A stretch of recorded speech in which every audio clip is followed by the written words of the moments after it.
Hi there. Welcome to Syzygy. Syzygy. Syzygy. It means the alignment of 3 planets, and 3 is a perfect number. Alignment is great. And welcome to truth. I am on a journey to find truth, and I won't stop until I do. I'm uncovering a lot of it. It's making me smarter and wiser and more understanding. It's giving me direction and hope, and more than anything else, that which I desire above all things. Freedom! I named our dog, William Wallace, Freedom. Yeah, brave heart. We need to be brave in today's world and have maturity. What is maturity? I love that word. To me, it's having equal amounts of courage and consideration, to be brave and strong, to follow what one knows is right and good and honorable, and to have the courage to do it, and to be considerate of the people all around us that it applies to. Courage and consideration make a mature person. I long to be mature. Not often called that. Compartmentalization. That's a big deal, isn't it? What is it? Compartment. To put something in its own area, to sort and divide, to judge, to critique, to assess, to evaluate, and then to separate.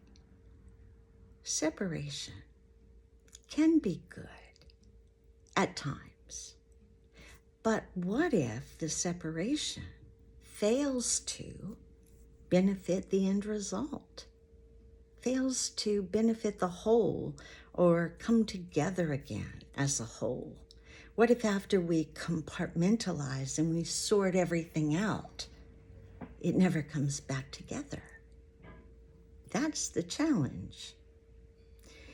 Compartmentalization of a concept, of science, of God, of behavior, of history, of ideas, of tasks, of information. It can be good, can it? It can organize. It can make simple. It can chronologicalize and put things in order. So it's not always bad. However, what happens when we have spirit over here and science over here? Yet, who made spirit? Who made science? The same, right? So unless we're able to tie those two together, can we ever know anything? I don't think so. It would be like, well, let's see.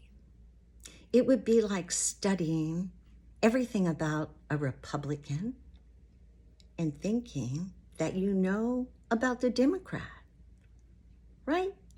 So it's so important for us to be cautious and ever aware of someone trying to compartmentalize information that's vital to us. I think about over the years and compartmentalization. My mom used to say, you 3 girls, we shared a room, you 3 girls clean your room. Well, you know what that led to? A bunch of arguing and griping, and that's not mine, and this is yours, and throwing things on every side of the room, and it was not a good thing. And so what did my mom do? She ended up having 3 separate events. First, she destroyed the room, threw it all in the middle, and said, "There, Cindy, you clean it." When I was done, she did the same thing and told my sister to do it. And when she was finished, yep, Kathy was up. It was her turn. So the room got cleaned 3 times that day. But we all knew what we had done.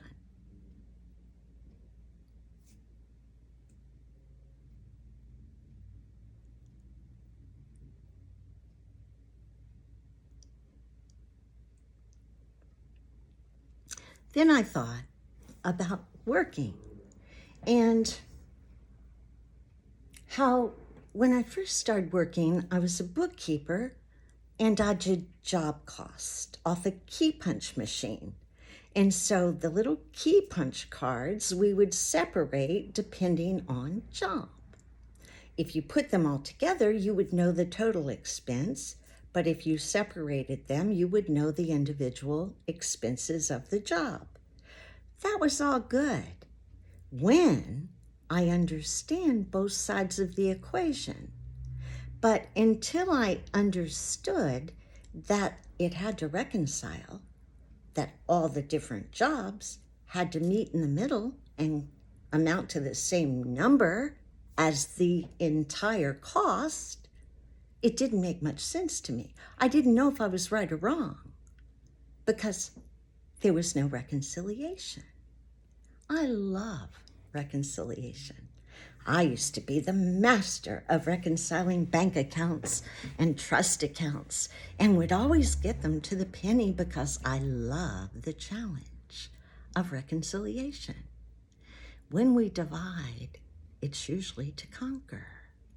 And when we are divided, it's usually to be conquered. It is.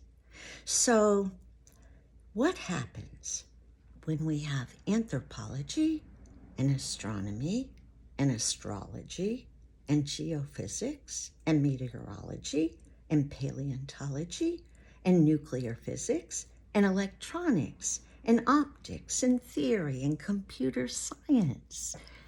They all get their own department. And then what happens?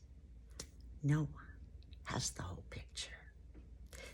That is one of the very best weapons of mankind and of evil and confusion and disorder, to divide and conquer. Only by understanding the basic precepts and concepts of each department can we properly evaluate. And that's why we've never been able to properly evaluate the world, the universe, this life that we live. That's why we're lost.